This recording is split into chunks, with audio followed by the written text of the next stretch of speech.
happened? Bored?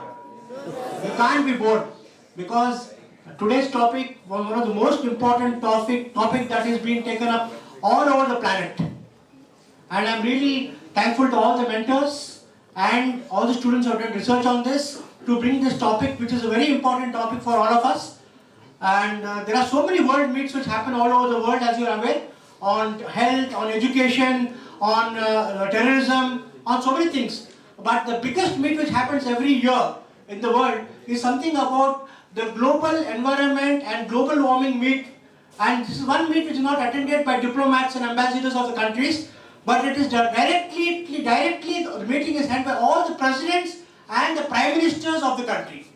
This is one particular meet, at least 250 nations.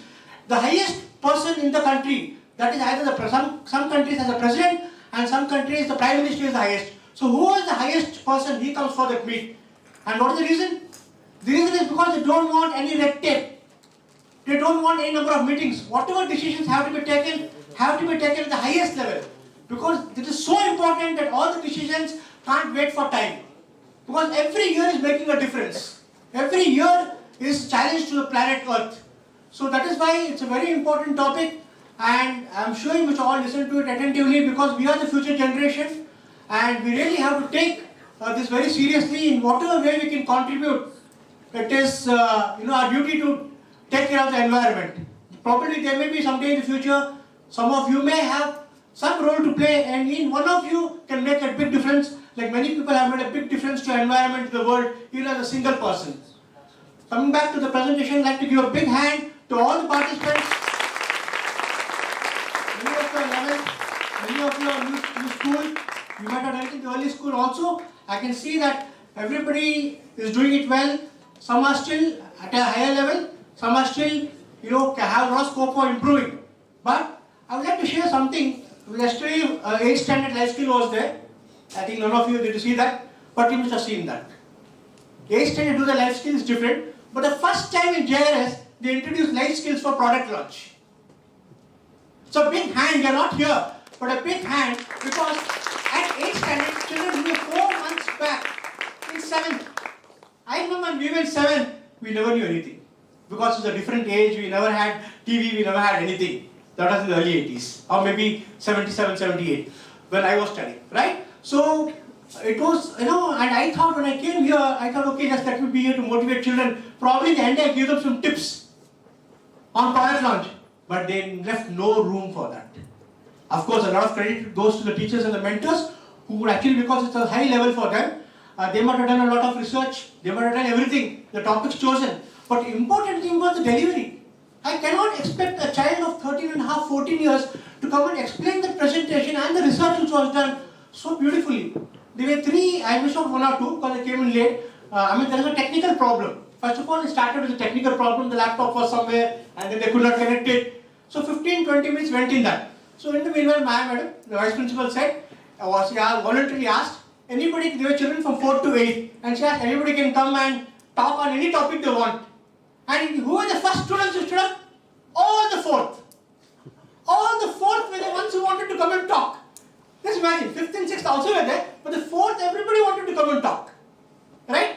And they came and everybody spoke for half a minute, some spoke for 1 minute, some spoke for 2 minutes, some spoke about life skills, some spoke about some topic, but 20 minutes they kept us occupied. 20 minutes the technical problem was solved and they actually spoke. And the first product they spoke about was a chocolate bar, which was a health bar. It was supposed to be a, instead of breakfast. And they gave the beautiful thing of, when you go to a restaurant, you eat idli, you eat vada, the costing of idli, the costing of vada, and a cup of coffee, and what are the calories, what and all you take in which is not required.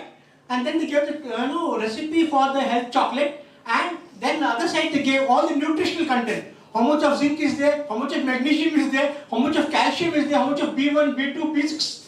And what is B1 required for, what is B6 required for in the body? What is potassium required for? Early morning 1 bar of chocolate.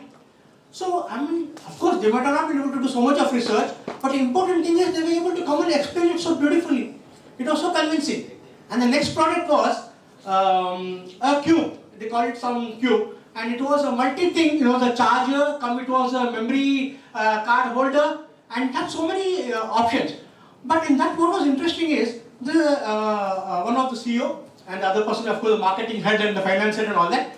And this chap was the CEO, and he beautifully, first time I came across somebody saying that I am a CEO, and I would like to tell you, as a CEO, how I have delegated the work. Now, why I made this for a marketing manager? Why I made this for a technical manager? Why I selected this fellow for finance manager? That was something very extraordinary, that's something very different, out of the box thinking. And that was the highlight of that particular presentation. The third presentation I cannot forget is the innovative mind. So they spoke about drone. So drones are used everywhere now, in defense in everywhere. And they showed the various use of drones and drones in common life. Because they are entrepreneurs, they launch the product, they have made the product, and they want to know the use of the product in common life. So drones are being used in videos, shooting videos of campuses, schools, for education institutions, and anybody building infrastructure. Plus, it is used in marriages. So a lot of marriage functions, they are using drones to capture the entire, because people are spending a huge amount of marriages now. So to capture the entire beauty of the arrangements and decorations, how it is being used. So they gave, and they brought videos of many marriages which are happening, and the entire drone effect, and the ordinary marriage video. The comparison, both of these things, right? That was very nice. And then one of the teams, and then these people, what they did, and the presentation was going on, they had a drone. And they flew the drone. It was a prototype. Of course, it was a ready-made thing. But see, the innovative of the children of 8th standard, they bought a prototype. So I said, this is great. Yeah, first time we bought a prototype of a product launch. That was something very interesting. And the most important thing, one of the teams, they made a budget. They made budget. So the actual balance sheet, they talk about the budget. What will be the cost of the entire project? What is the cost of the product? What is the profit on that? And how much are they going to earn? Then what are the expenses, salaries, overall maintenance of the company per month? And then what is the other GST? So many things at the end. How much balance will be left? For an 8th standard, I'm sure they cannot have done it because they are not in accountancy or commerce to do that. I know I was telling the teachers, good, you made them think, but the important thing is the flow is explaining it so well. I thought he was in 11th or 12th. I said, are you sure you're in 8th? Because he was explaining it so well. So I know sometimes we think these children are so mischievous and so naughty in 8th, but I tell you, they have brains. And the kind of confidence they had in delivery, it was so good. So I wanted to share this because we were not there. So it shows that actually if you want to do something, you can do a lot of things, right? So it was excellent. All of you spoke very well, but there is still a lot of scope. Anybody read the book? Many of you have read the book, You Can Win. How many have read? Those who have not read, you cannot win. You cannot win. Because that is one book you have to read, and believe it, not one page is boring. That's one book you will not find one page boring. You know why? 70% of the book is beautiful incidents, beautiful motivational stories, fantastic stories, which are really motivating and inspiring. And in that particular book, the author is Shiv Khera, right? So if you read the biography of Shiv Khera, he went to higher education abroad. He was from a very ordinary family, and he had to raise a loan, and he went there to earn his pocket money. He started working part-time. So he used to work, everybody goes there for McD's, per hour they get $14. Okay, so he started there, and still he wanted some more money to fund his books, textbooks which are very expensive there. So he started washing cars. So you wash a car, you get some $8, $5, $7 that time, right? So he washes 2 cars a day, $10 into 25 days, he's got $250, $300, which is a good amount of money those times. So he used to wash cars, okay? And from that level, but what he said is, he used to come back and his plus point was his communication skills. So he felt, okay, what I'm going to study, I don't know if I'm going to use this. Whether I'm going to do MBA and become a finance head, or I'm going to work for a company. Somehow he was getting it for his education, for his qualification. But somewhere in his heart he was saying, this is not what I'm going to do. I cannot work under anybody. I just cannot work under anybody. I cannot take order from any bosses. Right? So he felt, what is my strength? My strength is I can speak well. I am a good communication person. People tell me, friends tell me, hey, you speak damn well. Okay, so understood this is my strength. And he used to come back to his room and he stand in front of the mirror and he used to speak. And that is how he started improving. And today, he is a corporate trainer. Apart from being an author of many books, his actual work is a corporate trainer. Right? And he is very special because he trains CEOs of top companies who have become CEOs of big companies, not small companies, of real big companies who have done maybe IIM, Stanford, Harvard. Can you imagine? They are so intelligent, so experienced. after becoming a CEO of a Fortune 500 company, but they come and he charges them for a 2-day session from morning 8 o'clock to night 8 o'clock. He charges them nothing less than 12 to 15 lakh rupees for a 2-day or 3-day session.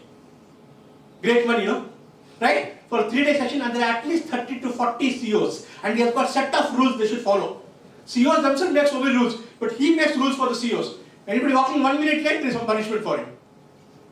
Right? So, and it is so interesting that people sit, the CEOs sit with him from 8 o'clock morning to 8 o'clock in the evening, night. For 2 or 3 days, they make time, take a holiday and come and sit there.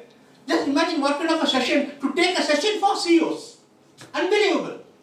You cannot make a fool of yourself and start talking in front of a CEO, right? So the important thing when you go back to biography, he says, this is all because of a lot of research I used to do, a lot of books I used to read, a lot of things that I used to, go to different workshops. I never wasted one single minute. Okay, so he may not be making as much as many as CEOs are making, but what important thing is, he is doing what he exactly wanted to do in life. He fulfilled his desire. It's not about making money. It's something that is satisfying you. A neurosurgeon wants to do neurosurgery. He doesn't take a gynecology or cardiology because he wants to become a neurosurgeon. And a neurosurgeon, he does one operation and he may get 20 lakhs. But then he also knows the 99% of the chances that mostly the patient won't recover. So he 99% sees that he doesn't take that operation at all. He will try to avoid any brain surgery or spine surgery till he feels this fellow can take the risk. Okay, so it's very important that. Please rise for sir.